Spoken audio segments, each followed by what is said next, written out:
Have you ever had one of those moments, where you react and almost instantly you just wish you could hit rewind?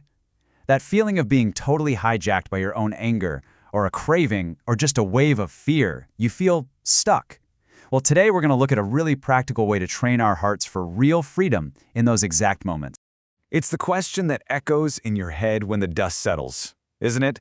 After the sharp words fly, or after the compulsive click, or once the wave of anxiety starts to recede. You're just kind of left there, a little disoriented, thinking, what in the world just happened? And the simple truth is this: sometimes our hearts just take over. It's like we're suddenly a passenger in our own car, and some powerful emotion has just grabbed the steering wheel and is flooring it. So let's talk about how we can start to get back in the driver's seat. The really good news here is that we are not helpless. There's a learnable path forward. It's a simple, 3-step process to actually train your heart. So here's the roadmap, the game plan. It's 3 distinct actions. First, we're going to learn to notice the moment. Second, we have to name the heart, figure out what's really going on underneath the surface. And third, we learn to lift the 2-pound weight. It's simple, it's memorable, and it is incredibly powerful. All right, so step 1 is all about noticing the moment. And this isn't about judging yourself or beating yourself up. It's just about hitting the pause button and becoming a curious observer of your own life right after one of those moments happens. So, how do we get that awareness? We use 4 simple questions. First, you ask, what was going on? Just the external facts. Then, what was I thinking? What's the story I was telling myself? Third, what was I feeling? Get in touch with the raw emotion. And finally, what did I do? What was my actual response? Answering these honestly, wow, it brings so much clarity. Okay, so once we've noticed the what, we can dig a little deeper with step 2, name the heart. This is where we move past the symptoms and we start to diagnose the root cause. We're trying to understand the why behind what we did. And this right here, this is the single most important question in this whole step. What was ruling me? I mean, what deep-seated desire for comfort or for control or for approval, or what powerful fear of failure or rejection was actually in charge in that moment? And this is where we see the core conflict. So often, our struggling heart is running on a lie, and that lie sounds something like this: I need this thing, this person's approval, this comfort, this outcome to be okay. The truth, the one that actually brings freedom, is this: God is enough and He is with me. Recognizing which one is driving you, well, that's the key to unlocking the whole pattern. So once we've noticed the moment and we've named the heart, we have to do something, right? And that brings us to the crucial step 3, the escape step. This is where all that insight turns into action. This is our practical move toward freedom.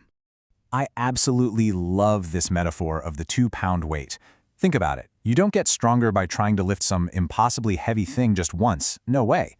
You build real, lasting strength by lifting a small, manageable weight consistently, over and over. The goal here isn't some single heroic act of self-control. It's a small, repeatable step in the right direction. So what does that 2-pound weight look like in real life? Well, here's a simple but powerful escape plan. First, just pause. That's it. Interrupt the momentum. Second, reach out. And third, and this is so important, don't hide.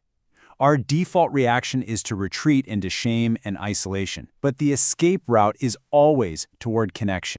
And listen, reaching out doesn't have to be some dramatic, hour-long confession. It can be incredibly simple. So who do you tell? Just one safe person. A friend, your spouse, a mentor. And what do you say? Just this: I'm struggling right now. That simple sentence, that's the 2-pound weight. It breaks the power of secrecy and shame instantly. But let's be realistic for a second. This whole process, noticing, naming, and acting, it isn't something we can just muscle through with sheer willpower. It has to be built on a solid foundation of hope. So let's talk about what that hope actually is. This is the truth that makes all this training possible. You have to believe that no matter how many times you've been stuck in this cycle, you are not permanently stuck. That in your struggle, you are not alone. That when you mess up, you are not condemned. It doesn't define you. And that God is stronger than any craving or fear you've got. This belief, this is the solid ground under your feet.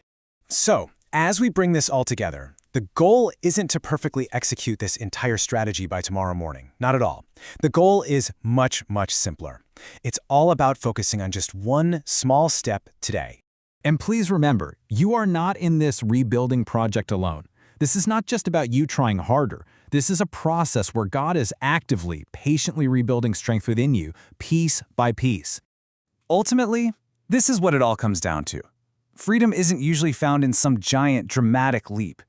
It's found in the quiet rhythm of this simple commitment. One small step, one honest moment, one day at a time. So, what's your one small step going to be today?